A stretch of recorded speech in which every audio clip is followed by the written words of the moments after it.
I always like to use real-world apps where possible for these demonstrations because it's a much more practical view of how security is implemented in the real world, plus you can go and look at these things yourself. So here's what I'm going to do. I'm going to open up Fiddler again.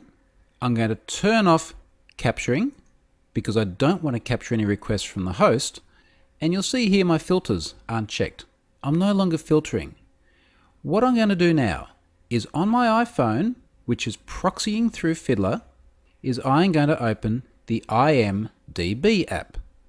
The app looks just like this on iOS. Many of you will be familiar with the Internet Movie Database website, and they have a companion app for iOS which I've just loaded, and it's made the requests that you see here. One thing I'll point out now is that you will see some HTTPS requests. In the next module, I'm going to talk about how to proxy HTTPS traffic, but I don't want to get into that just now. But in order to show how tokens are persisted properly in a well-designed application, I have to show you one that talks over HTTPS, because tokens are not something you send over an insecure connection. When that's the case, it poses a serious risk of an attacker hijacking the identity of the person using the app. So here's what I want to do to show you the process of logging in and getting a token on IMDb. I'm now going to sign in with IMDb. I'm entering my email address, which is indeed a legitimate address with a legitimate IMDb account, and I'm entering my password. I'm now going to log in. And here goes the request. And now the process is complete. The device has gone back to the front page and I'm now logged in. Now we can see the request to log in down here on number 32. In fact, we can see the URL is auth, and then it actually passes my username in the URL. It's a bit unorthodox to do that, but not particularly problematic.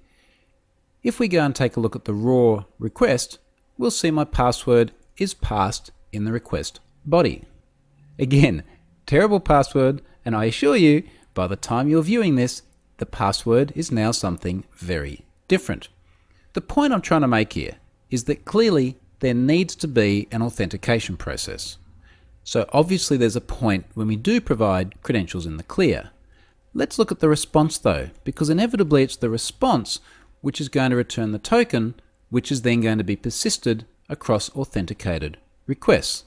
And if we scroll over a little bit here in the list of requests, we can see that it is application JSON. So we'll go to the JSON viewer, and we can now see a token being returned.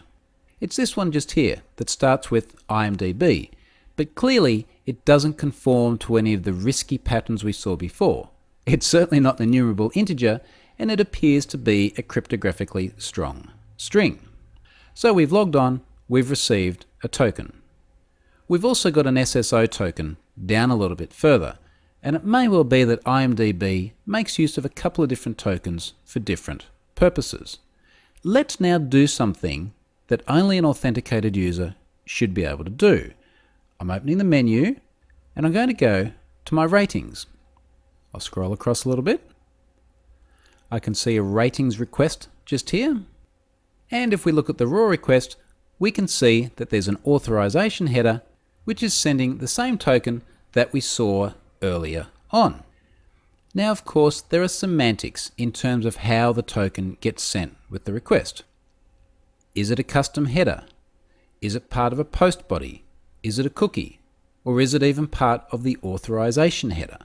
There are pros and cons and semantic arguments for and against each one of these, but certainly this implementation is one very reasonable way of approaching things.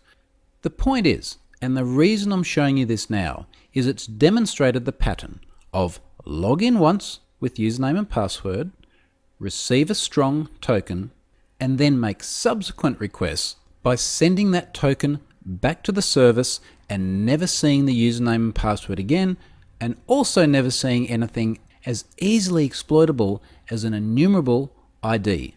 So this is the sort of implementation you should be looking for when you look at auth tokens in an app.